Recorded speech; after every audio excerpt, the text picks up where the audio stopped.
Okay guys, so in today's video, we're gonna talk all about Big Josh Anderson. And his name has been popping up everywhere lately, and the reason why is because of a man that I like to call Frank the Tank Seravalli. You see, old Frankie recently made a summer trade board, which is basically just a list of 25 players that are ranked, or shall I say, franked, on their likeliness of being traded. And much to the surprise of some readers, Josh Anderson was listed at number 24. What the hell, Frank?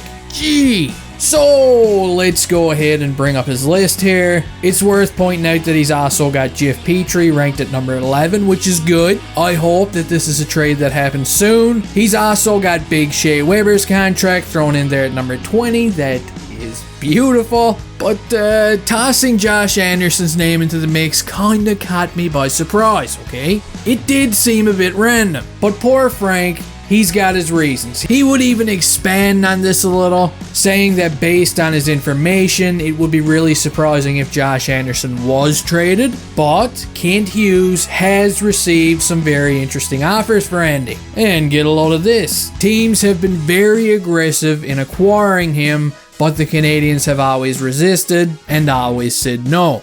Whoa, pretty crazy stuff. And in case some of you are wondering, yes, Frank Seravalli does seem to know what he's talking about, okay? You can trust him. We're talking about the guy that single-handedly spoiled the entire Seattle Kraken entry draft. Seravalli doesn't screw around. He's like the guy in the movie that gets caught wearing the wire. He just knows things. And the fact that the Canadiens are still getting offers for Josh Anderson right now is intriguing, because you gotta think, at what point does one of these teams go out and pitch an offer to Kent Hughes that he can't refuse? What would a trade like that even look like? A first round pick and a promising prospect? Maybe a talented left winger, which is something that the team needs? You tell me. And while you're thinking about how much Josh Anderson is worth, what his value is, I'm going to go ahead and list out a few reasons why they shouldn't trade Josh Anderson, and then I'm going to give you a few reasons why some people think maybe they should trade him. Because honestly, there's arguments to be made on both sides. So let's start with why they should keep him. And this is easy, okay, because I want to keep him. It's because he's a power forward, and this is a dying breed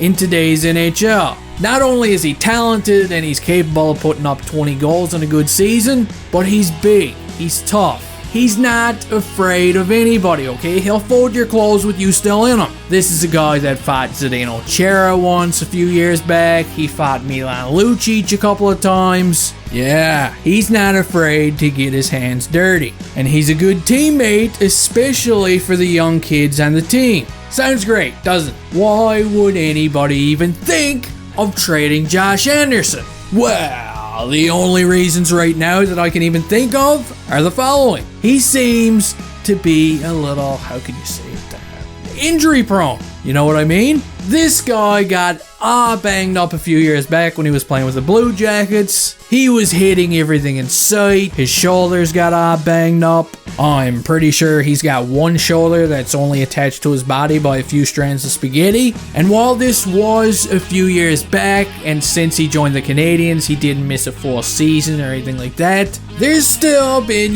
quite a few scares.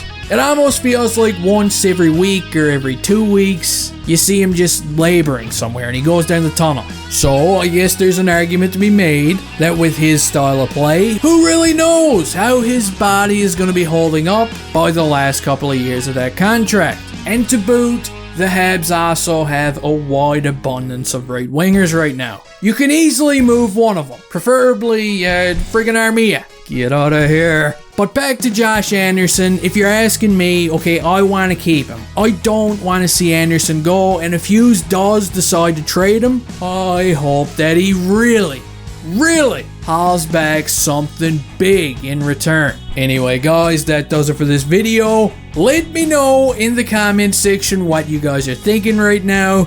Is Josh Anderson an untouchable? Or do you think that maybe he could be potentially on the move? And if so, what do you think the asking price should be? Thanks for watching, and I'll see you next time.